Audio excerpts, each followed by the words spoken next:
Hello दोस्तों, मेरा नाम है देविका।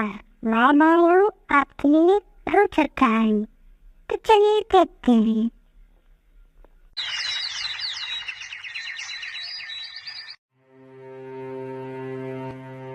सुनते हो, आज घर पर चावल नहीं है। आते समय आप चावल लेकर आना। मैं आपको चावल बनाकर दूंगी। अपने कल से कुछ नहीं खाया है। अच्छा, मजाक कर लेती हो। तुमने भी तो कल से कुछ नहीं खाया है। मतलब 1-2 दिन नहीं खाने से मुझे कुछ भी नहीं होता है। अरे कई महीनों से तो यही चल रहा है। भाग्यवान, अब मेरा पहले की तरह काम नहीं चलता है। आजकल मिट्टी के खिलौने कोई नहीं खरीदता है। पता नहीं ऐसा ही चला तो आगे क्या होगा। क्या होगा जी, अपने नसीब में यही था क्या? ये दिन देखने से पहले मैं मर क्यों नहीं गई? अरे अरे भाग्यवान, ये तुम क्या कह रही हो?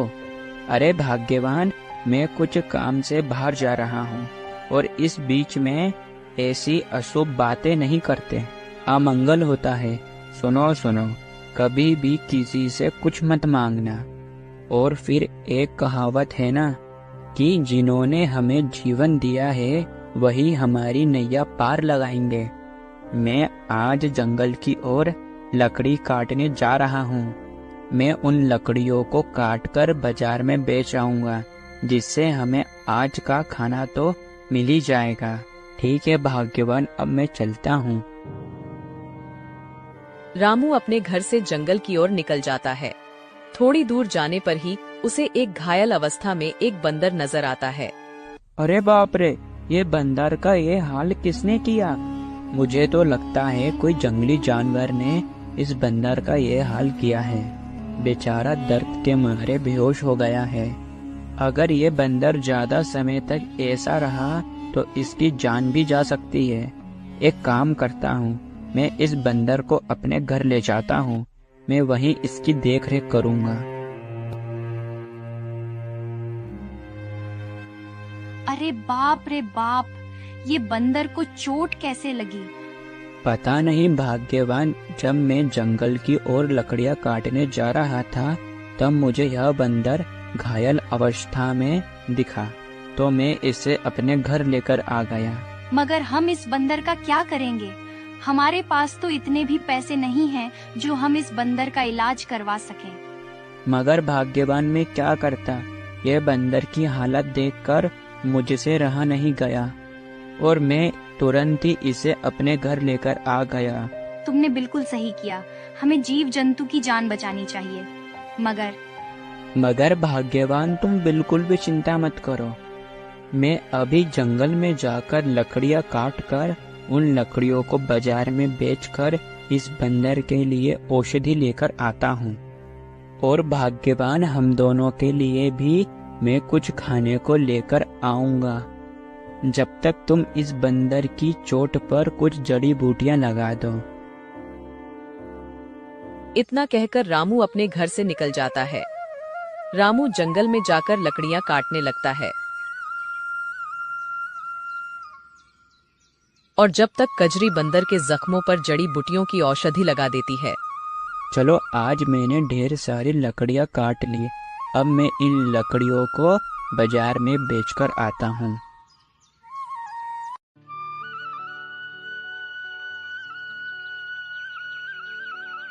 कजरी, ओ कजरी, कजरी, मैं बाजार से अपने लिए चावल और ये बंदर के लिए औषधि लेकर आया हूँ।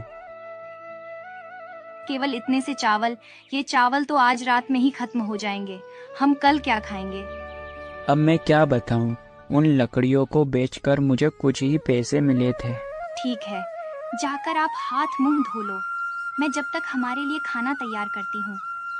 ठीक है, मगर अब बंदर की तबीयत कैसी है?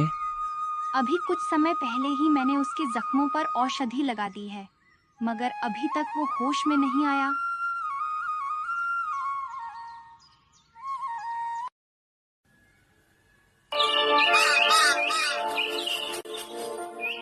अरे सुनते हो जी, खाना तैयार है।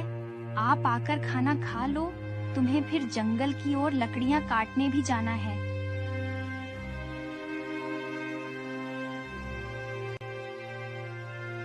लो थोड़े से चावल बने हैं, खा लो। अरे भाग्यवान, ये चावल तो तुम्हारे हिस्से के हैं। क्या रात को तुमने चावल नहीं खाए थे क्या? अभी मेरी तबीयत कुछ ठीक नहीं है, तो इसीलिए आप ही खा लो। हे ऊपर वाले, अब तो कुछ रहम करो। कजरी का कष्ट अब मुझसे देखा नहीं जाता है। हे ऊपर वाले, अब मैं और भाग्यवान का कष्ट नहीं देख सकता हूँ। कुछ तो करो। आप किस सोच विचार में पड़ गए हैं? अरे भाग्यवान, कभी मैं रुपए पैसों का मुंह देख पाऊंगा? भाग्यवान, तुम्हारी ये स्थिति देखकर मुझे बहुत दुख होता है, बहुत दुख। आप भी ना, हर चीज का समय होता है। जब समय आएगा तब सब ठीक हो जाएगा। केवल मनुष्य के हाथ में उसके कर्म होते हैं। देना नहीं देना, यह सब ऊपर वाले के हाथ में होता है। इतने ही बीच में बंदर को अचानक से होश आ जाता है। मैं कहाँ हूँ?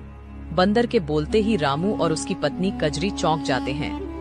अरे भाग्यवान, ये मैं क्या देख रहा हूँ? मुझे तो भरोसा नहीं हो रहा, ये कैसे मुमकिन है? एक बंदर, वो भी इंसानी भाषा में कैसे बोल सकता है? क्यों नहीं बोल सकता? मैं एक जादुई बंदर हूँ, मैं सब कुछ बोल सकता हूँ। मुझे इतने गौर से मत देखो, मुझे नजर लगाओगे क्या? अरे बंदर, अब तुम्हारी तबीयत कैसी है? अब तुम्हारी तबीयत में आराम है ना? अरे बंदर, तुम मुझे ये बताओ कि तुम्हारा ये हाल किसने किया था? अब मैं तुम्हें क्या बताऊं? एक शिकारी ने हमारे झुंड पर अचानक से हमला कर दिया। तभी हमारे झुंड के बाकी सब सदस्य तो वहां से भाग निकले, मगर मैं वहीं रह गया, जिस कारण मेरा ये हाल है। मगर तुम्हारा बहुत बहुत शुक्रिया, क्योंकि तुमने मेरी जान बचाई। तुम और तुम्हारी पत्नी बहुत अच्छे हो, जो तुमने मेरा एक बेटे की तरह ख्याल रखा। मैं आपका बहुत बहुत आभारी हूँ। यह बहुत ही खुशी की बात है कि तुम ठीक हो गए हो। मगर मुझे एक बात समझ में नहीं आती है। जब से मैं तुम्हारे घर पर आया हूँ, तब से ही तुम इतने दुखी क्यों रहते हो? क्या मेरे यहाँ आ जाने के कारण आप दुखी रहते हो? नहीं प्यारे बंदर, हम तुम्हारे यहाँ आ जाने के कारण दुखी नहीं हैं। हमें तो इस बात की बड़ी खुशी है कि तुम हमारे घर से ठीक होकर तुम्हारे घर वापस जाओगे। मगर हम इसलिए दुखी रहते हैं कि हमारे पास 2 समय के खाने के ठिकाने नहीं हैं। हम दोनों गरीबी के मारे हैं, इस कारण हम दोनों हमेशा दुखी रहते हैं। हमारे 2 समय के खाने के ठिकाने भी नहीं हैं। तुम चिंता क्यों करते हो? तुम्हारी गरीबी दूर हो जाए, ऐसा हल है मेरे पास। मगर तुम हमारी मदद कैसे कर सकते हो? तुम्हें कहा ना, मैं एक जादुई बंदर हूँ। क्या सच में तुम हमारी गरीबी दूर कर सकते हो? मैं एक जादुई बंदर हूँ। मैं तुम्हें उस जगह का पता बता सकता हूँ जहाँ पर खूब सारा धन गड़ा है। फिर देर किस बात की? जादुई बंदर, मुझे जल्दी से बताओ कि खजाना कहाँ है? तुम्हारे गांव में एक बांस का बगीचा है, ठीक वहीं तुम खुदाई करोगे तो तुम्हें धन की प्राप्ति होगी।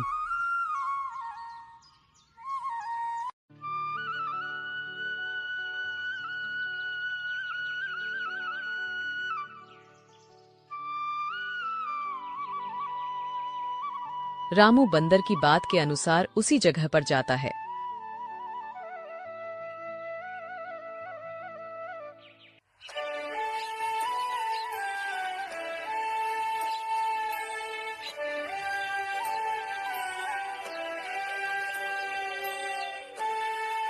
सोने की मोहरों से भरा घड़ा देखकर कजरी की खुशी का कोई जवाब नहीं था। कजरी, अब हमारे दुख के दिन दूर हुए। हमारी ऊपर वाले ने सुन ली। तुमने बिल्कुल सही कहा था कि देना नहीं देना, ये सब ऊपर वाले के हाथ में है। आज ऊपर वाले ने ही यह बंदर को हमारी मदद के लिए भेजा है। जब तक मैं पूरी तरह से ठीक नहीं हो जाता हूँ, जब तक मैं क्या तुम्हारे घर पर रह सकता हूँ? ये भी कोई कहने की बात है? आज जो कुछ भी है, ये सब तुम्हारे कारण ही है। ये तुम्हारा ही घर है। हमारी कोई संतान भी नहीं है, तो आज से तुम ही हमारी संतान हो। तुम हमारी ही संतान हो और ये तुम्हारा ही घर है। इसी तरह रामू और मंजरी के दुख के दिन कट जाते हैं और वह खुशी खुशी अपना जीवन व्यतीत कर रहे होते हैं।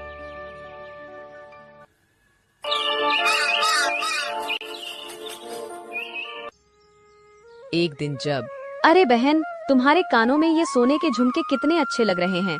तुमने ये झुमके कब लिए? अरे बहन, ये झुमके मुझे मेरे पति ने कल दिए हैं। मगर कजरी पैसे कहाँ से आए? अभी कुछ दिन पहले तो तुम दर दर भटक कर पैसे उधार मांग रहे थे और अब अचानक से सोने के गहने। खजाना बजाना मिला है क्या? मैं भी क्या बोल रही हूँ? तुम्हारी फूटी किस्मत, तुम्हें कहाँ से खजाना मिलेगा? बहन एक बात है, मगर ये बात तुम किसी को मत बताना। ऐसे में कजरी जादुई बंदर की बात गोमती को बता देती है। क्या बहन जादुई बंदर? बहन ये बात तुम किसी को बताना मत। अब मैं चलती हूँ, मुझे घर पर ढेर सारे काम करने हैं।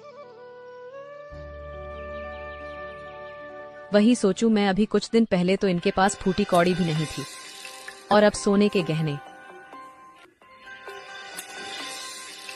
सुनते हो जी, आज जब मैं नदी किनारे पानी भरने गई थी, गोमती ने कजरी की कहीं गई सभी बातें अपने पति को बता दी।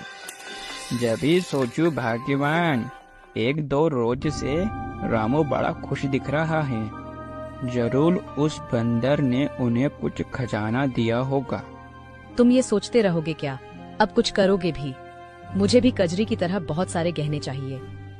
बात तो तुम ठीक कह रही हो भाग्यवान। अगर वो बंदर हमें भी कोई सा गड़ा हुआ खजाना बता दे तो हमारा जीवन भी रामू की तरह सफल हो जाएगा। भाग्यवान, मेरे पास एक उपाय है। हम दोनों अभी तुरंत ही रामू के घर चलते हैं। हरी और गोमती रामू के घर की ओर जाने लगते हैं। अरे हरी, आज तुम्हारा यहाँ कैसे आना हुआ? अब रामू, मैं तुझे क्या बताऊं? हमने गांव के जमींदार से ब्याज के तौर पर कुछ पैसे उधार लिए थे, मगर वो पैसे हम जमींदार को ब्याज सहित नहीं लौटा पाए, जिस वजह से जमींदार ने हमारी जमीन पर कब्जा कर लिया है। अरे रामू, अब तो हमारे खाने के ठिकाने भी नहीं है। मैं इसीलिए तुम्हारे पास आया हूँ। अरे हरी, मैं तुम्हारी क्या सहायता कर सकता हूँ, बताओ? अरे रामू, तुम्हारे पास एक जादुई बंदर है ना, जो गड़ा हुआ खजाने का पता बताता है, तो कृपया करके कोई सा गड़ा हुआ खजाना हमें भी बता दो, जिस खजाने को लेकर हमारी दुख गरीबी दूर हो जाए। क्या जादुई बंदर? हरी, ये तुम कैसी बात कर रहे हो? ये कोई जादुई बंदर नहीं है, ये केवल एक साधारण सा बंदर है। रामू भैया, ज्यादा भले बनने की जरूरत नहीं है। मुझे तुम्हारी पत्नी ने सब बता दिया है। तुम केवल अपना ही भला चाहते हो क्या? हम तुम्हारे पड़ोसी हैं और एक पड़ोसी का कर्तव्य होता है कि दूसरे पड़ोसी की बुरे समय में सहायता करना। हाँ हाँ, क्यों नहीं। मैं एक जादुई बंदर हूँ और जरूरतमंद लोगों की सहायता करना ही मेरा काम है, और मेरा कर्म यही है कि जरूरतमंद लोगों की जरूरतें पूरी करना। मैं तुम्हें एक खजाने का पता बताता हूँ। जंगल में एक फूल का पेड़ है, तुम उसी फूल के पेड़ के नीचे खुदाई करना, वहाँ तुम्हें खजाना मिलेगा। धन्यवाद, तुम्हारा बहुत बहुत धन्यवाद, जो तुमने मुझे खजाने का पता बताया। मैं तुरंत ही जाकर उस खजाने को निकाल लेता हूँ। अरे भाग्यवान, तुम में जरा सी भी अक्ल नहीं है क्या? तुमने ये बात गोमती को क्यों बताई?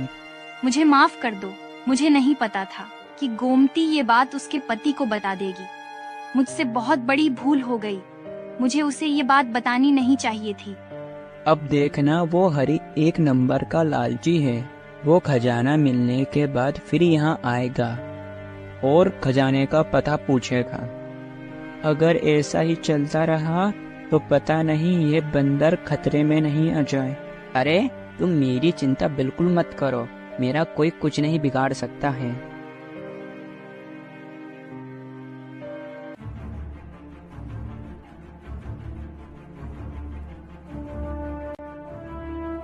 रामू की तरह हरि को खजाना मिलता है और जैसे ही उसने खजाने को खोलकर देखा तो उस घड़े से ढेर सारे कीड़े निकलने लगते हैं।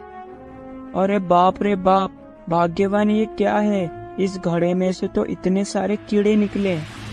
वो बंदर के बच्चे ने हमें खजाने का पता गलत बताया है। ये घड़े में से खजाना नहीं कीड़े निकले हैं। मैं उस बंदर के बच्चे को नहीं छोड़ूंगा भाग्यवान, नहीं छोड़ूंगा। चलो उसके पास।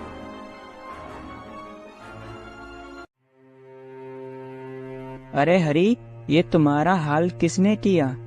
ये तुम्हारे बंदर ने। अरे ओ बंदर, तूने हमें गलत पता क्यों बताया? उस घड़े में से खजाना नहीं कीड़े निकले। भला ये बंदर तुम्हारा ये हाल कैसे कर सकता है? तुम्हारे बंदर ने जो हमें पता बताया था, उसी जगह हमने खुदाई करी। वहाँ पर एक घड़ा मिला और उस घड़े को हमने जैसे ही खोला तो उस घड़े में से ढेर सारे कीड़े निकलने लगे और कीड़े ने ही हमारा यह हाल किया। मैंने तो तुम्हें बिल्कुल सही पता बताया था, मगर मैं एक जादुई बंदर हूँ। केवल मैं गड़ा हुआ खजाने का पता ही बता सकता हूँ। जो कोई भी व्यक्ति उस गड़े हुए खजाने को निकालता है, फिर उस घड़े में उस व्यक्ति के कर्मों के अनुसार उसे फल मिलता है। इसी प्रकार रामू के कर्म और नियत अच्छी थी, इसलिए उस घड़े में से रामू को सोने की मोहरें मिली। और तुम्हारा मन लालची है और तुम्हारे कर्म भी कोई अच्छे नहीं है, इस वजह से तुम्हारे घड़े में से कीड़े निकले। ये बात याद रखना, हमें जीवन में जो कुछ भी मिलता है वो हमारे अच्छे बुरे कर्मों के अनुसार मिलता है। यह बात तो बिल्कुल सही कही। हम बहुत ज्यादा ही लालची हैं और हमने कभी भी रामू और मंजरी के बुरे वक्त में हमने उनका साथ नहीं दिया। ऐसे कर्म करने के बाद हम अच्छे फल की उम्मीद कैसे कर सकते हैं? सही है, सब अपने कर्मों के अनुसार ही मिलता है। जो जैसा बोएगा वो वैसा पाएगा।